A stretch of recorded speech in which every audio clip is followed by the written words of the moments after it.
nama saya Lilis Mawalinda dengan NIM 122110031. Saya dari kelas A siang prodi PPKN. Di sini saya akan menjawab pertanyaan dari soal UTS, yaitu inovasi pembelajaran PPKN, yaitu dosen Dr. Idham Azwar, Magister Pendidikan. Langsung saja, jawaban pertanyaan yang pertama adalah komponen utama pendidikan kewarganegaraan menurut Waite dan Kerr. Yang menurut Henry Randall Waite, pendidikan kewarganegaraan memiliki 3 komponen utama. Yang pertama, pengetahuan kewarganegaraan, yaitu meliputi pemahaman tentang sejarah, sistem politik, hak dan kewajiban warga negara, serta isu-isu publik. Yang kedua, keterampilan kewarganegaraan, meliputi kemampuan untuk berpikir kritis, menganalisis informasi, berkomunikasi secara efektif, berdebat dengan konstruktif, dan berpartisipasi dalam proses demokrasi. Yang ketiga, disposisi kewarganegaraan, meliputi nilai-nilai dan sikap seperti demokrasi, toleransi, keadilan, tanggung jawab, dan rasa cinta akan tanah air. Sedangkan menurut David Kerr, pendidikan kewarganegaraan memiliki 4 komponen utama. Yang pertama, pengetahuan kewarganegaraan, yang dimana sama seperti Waite, komponen ini menekankan pemahaman tentang sejarah, sistem politik, hak dan kewajiban warga negara, serta isu-isu publiknya. Yang kedua, keterampilan kewarganegaraan, yang dimana mirip dengan Waite, komponen ini yang meliputi kemampuan untuk berpikir kritis, menganalisis informasi, berkomunikasi secara efektif, berdebat dengan konstruktif, dan berpartisipasi dalam proses demokrasi. Yang ketiga, nilai-nilai kewarganegaraan, meliputi nilai-nilai seperti demokrasi, toleransi, keadilan, dan tanggung jawab.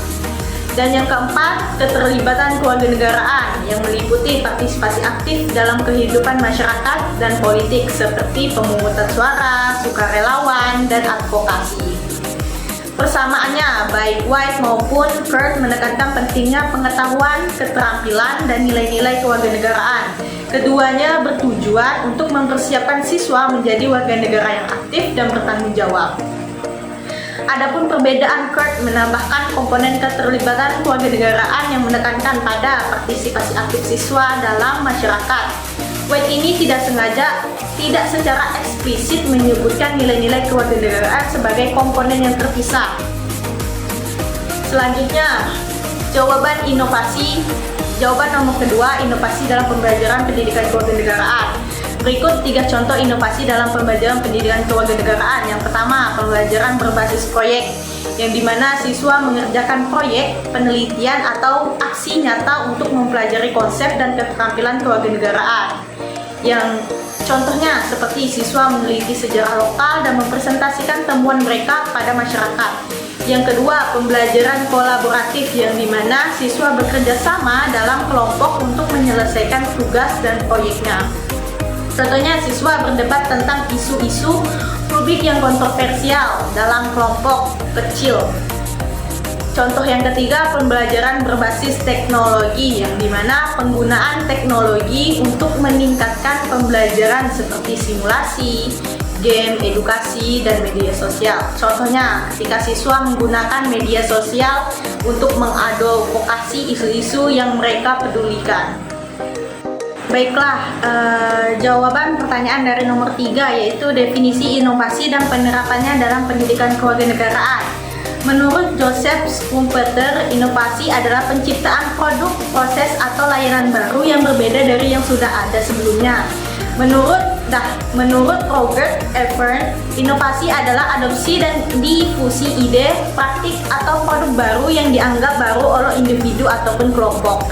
Nah, kedua definisi tersebut dapat diterapkan dalam konteks inovasi pembelajaran pendidikan kewarganegaraan dengan cara yang pertama, mengembangkan metode pengajaran baru yang lebih efektif dan relevan bagi siswa. Yang kedua, menggunakan teknologi baru untuk meningkatkan pembelajaran, menerapkan praktik terbaik dari sekolah maupun guru lain. Yang ketiga, berkolaborasi dengan organisasi dan pakar di luar sekolah. Selanjutnya, jawaban nomor 4, manfaat pembelajaran berbasis proyek dan contoh proyek demokrasi. Manfaat berbasis proyek ini yang pertama, meningkatkan pemahaman siswa tentang konsep dan keterampilan kewarganegaraan. Yang kedua, mengembangkan kemampuan berpikir kritis dan analitis siswa. Yang ketiga, meningkatkan keterampilan komunikasi dan kolaborasi siswa. Yang keempat, memotivasi siswa untuk belajar tentang isu-isu publik dan berpartisipasi dalam masyarakat. Nah, contoh proyek demokrasi ini yang pertama, simulasi pemilu yang dimana siswa mencalonkan diri untuk jabatan tertentu, berkampanye dan mengadakan pemilihan umum di kelas. Yang kedua, debat publik yang dimana siswa meneliti isu-isu publik yang berkontroversial dan berdebat tentang solusi yang berbeda. Yang ketiga, kampanye advokasi siswa yang memilih isu yang mereka pedulikan dan membuat kampanye untuk meningkatkan kesadaran dan mendorong tindakan mereka. Selanjutnya, jawaban nomor 5, metode penelitian autentik dalam pendidikan kewarganegaraan. Berikut 2 metode penilaian autentik yang dapat digunakan dalam pendidikan kewarganegaraan. Yang pertama, portofolio siswa, yang dimana mengumpulkan bukti pembelajaran mereka dari waktu ke waktu serta makalah, proyek, dan refleksi diri, yang dimana guru menilai portofolio untuk mengukur kemajuan siswa dalam mencapai tujuan pembelajaran. Yang kedua, penilaian kinerja, yang mana siswa menunjukkan keterampilan dan pengetahuan mereka melalui tugas-tugas autentik seperti presentasi, debat, dan simulasi, yang dimana guru menilai kinerja siswa untuk mengukur kemampuan mereka, yang dimana menerapkan apa yang telah mereka pelajari selama ini. Contohnya, penggunaan metode penilaian autentik.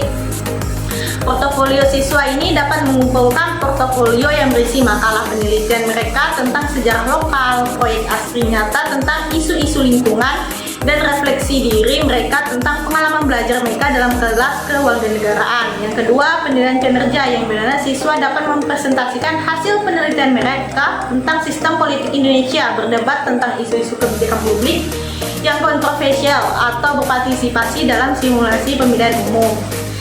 Nah, pemilihan autentik ini dapat membantu guru untuk mendapatkan pemahaman yang lebih komprehensif, yang dimana tentang pembelajaran siswa dan mengukur kemajuan mereka dalam mencapai tujuan pembelajaran yang lebih kompleks dalam pendidikan kewarganegaraan.